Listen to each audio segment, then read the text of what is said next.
Shelter dogs' lives are not full of lavish luxuries.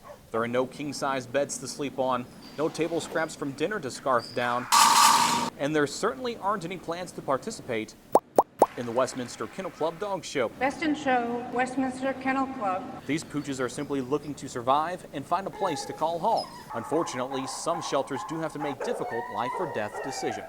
We was full all the time. It was very hard to even keep one pen open every night. It was so full all the time. So to make that decision on a healthy, adoptable dog, to have to put it down is very, very tough. Every dog that comes in here becomes like your own dog. Every 6 to 8 weeks, dogs are put on a leash, leave their numbered pin at Garrett Animal Shelter, and prepare to go on a trip. There's 3 more? Yeah. A chance to leave a place that is more reminiscent of a prison than a house surely would make any dog wag their tail. Yet after hopping into a portable kennel Ready to go. and traveling for about 45 minutes in a minivan, the dogs reach their surprising destination, the Algoa Correctional Center, an actual prison. We unload them. Some we carry in, some will walk in. We introduce them to the warden. They also get their pictures made for our files. And then they're taken to their assigned cells. Now, the dogs are not locked up for committing any crimes. Sit. Sit. Instead, they are part of a training program called Puppies for Parole. Allowing dogs to interact with inmates began in Missouri about a decade ago at the Vandalia Women's Prison. But Missouri Department of Corrections Director George Lombardi felt the program could be expanded. I always had in the back of my mind that after observing that program and the effect it had on the inmate population and the atmosphere of the prison, that it would be really great to have dog programs in a number of our prisons. At first, there was some hesitation by Fulton Animal Control Supervisor Tina Barnes when approached by the Department of Corrections. Garrett Animal Shelter. A lot of information needed to be gathered. I was a little iffy on how it was going to work. They wanted to take some dogs and train them. No bites, no. I wasn't really sure. After all, having man's best friend trained to obey commands by men who have had their own problems obeying the law might cause some barking. Then again, any possible concerns were addressed. The issue in my mind was deciding which inmates are going to be chosen to do it. Behaviors is a big issue. You know, do they get a lot of violations? What their crime is? I mean, we do an extensive background because we don't want somebody who maybe in the past has abused an animal. Eventually, Garrett Animal Shelter agreed to join the program and sent 4 dogs to the prison. The benefits ultimately far outweighed any possible risks. We could get more dogs that was adoptable out there and get them in forever homes. Since Puppies for Parole started at Algoa in June of 2011, it hasn't been difficult finding prisoners interested in the program. In fact, many of the handlers are used to being around dogs.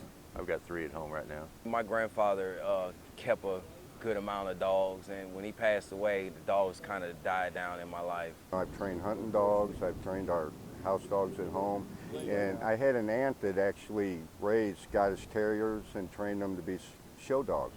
So I was always kind of involved. Still, no matter how experienced any of the prisoners might be handling dogs, some of the canines brought in can be quite the project, and that means having a lot of patience. No, I don't want to play. A lot of the dogs that I trained so far, some of them come in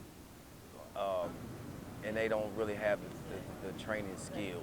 We've had a few that have come in that we don't know what caused them to be that way, to where, I mean, just to even try to walk them down the sidewalk was virtually impossible. They would just panic. I had 2 of them that was very traumatized. Jack, when I got him, he just shook so bad, he couldn't hardly stand up. Casey, my other dog, he just shook so bad, he wouldn't even go outside. He had to, physically pick him up. About 1 hour each day is used to put the dogs through various training exercises. Sit. But the interaction between man and beast does not end when they leave the yard for the day. It's a 24/7 job, it's like raising a kid in here for us, We have to bathe them, we have to, take them out to go potties, and, take care of all their health needs. You have to make sure they got their water and the bowls are clean and they're fed, and you have to clean your cell every day and bleach it once a week. And it's a lot of work. Prisoners typically aren't known for their signs of affection. Good boy. It's their assortment of tattoos or bad attitudes that often stand out. Although that tough guy facade quickly disappears after spending time with the likes of Puddin', Sundance, and Case. You can't show affection to another human being in a prison, but you can to a dog. When they get these dogs, they just melt, you know, and it takes the stress level down for everybody in the prison because all the guys love it. Just having a dog around, somebody to rub, somebody to kind of talk to, it helps a lot. While a few dogs might need some extra pampering at the beginning, Gizmo, good boy. all do eventually come around to become obedient. They even learn a few tricks. Good girl. We teach them to sit, and they teach them to stay, and you walk away from them, and then you call them to you. And when they come up to you, they're supposed to automatically sit. Through the weeks, they feel the comfort and they feel that they're okay. I think they love it here because they have a lot of attention and a lot of love. The success of the Puppies for Parole program resonates back here at Garrett Animal Shelter in Fulton, where the dogs once called home. Since the partnership began, not a single adoptable dog has been euthanized. It's a really big joy to see these dogs walk out the front door and know that they're not going to be euthanized, that they've got another chance at a life. And so it makes the job really worthwhile. After about 8 weeks of working out in the yard, graduation day finally arrives for the dogs.